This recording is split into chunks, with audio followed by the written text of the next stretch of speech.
All right, so what we're going to show you for this next video is how to pop weight onto your Tib Bar. We're going to use a 1 kilo weight. Now the circle needs to be 50 mil in diameter. All right, so it can't be the standard size ones. What you're going to do is place the weight over the top, grab the clip that comes with the Tib Bar, slide it on, lock it in.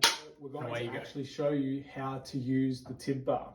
The easiest way to get it set up is to have it in front of you. Place your feet underneath the padded options here, lift your feet up, slide back, and there you go. When we move through the Tib Bar, we want to make sure that the padding is on the top of our feet. We don't want it underneath because it will be quite sore, especially when you start to load up and use more weight. It also depends on where you place it, whether you place it at the top of your toes or further back down to here, as to the type of load that you'll be getting in through your tibs in front of your legs. Okay, so now you've got your Tib Bar set up, you've got your weight on your Tib Bar as well. It's time to actually start using it. And we're going to run through how to do this properly, because there are a couple of ways that you can do it incorrectly.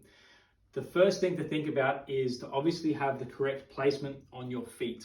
All right, so remember, you can either have it further towards your toes or closer in towards your ankles, depending on how much load you want to have in through this anterior chain. Secondly, we want to make sure that our knees don't bend, especially when we're trying to fit in some extra reps. Okay, so as you start to tire, try not to use your knees and bend your legs like that. Focus on keeping your legs nice and straight and exclusively work from your ankles and your feet. Okay, so just coming up and down, just like that. Super simple, okay? The easiest way to get through a nice workout on your tibs is to focus on driving with your shins and keeping your quads tight, okay?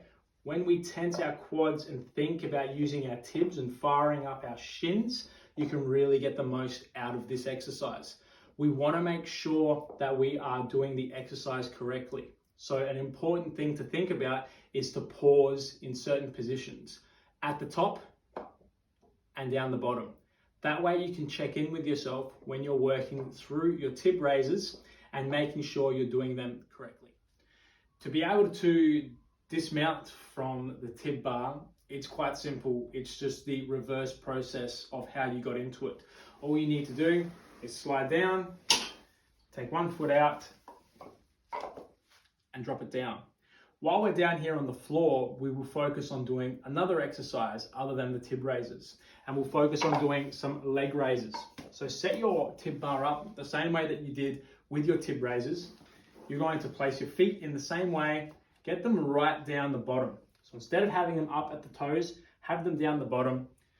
Place your hands behind you, lift your knees up and back down.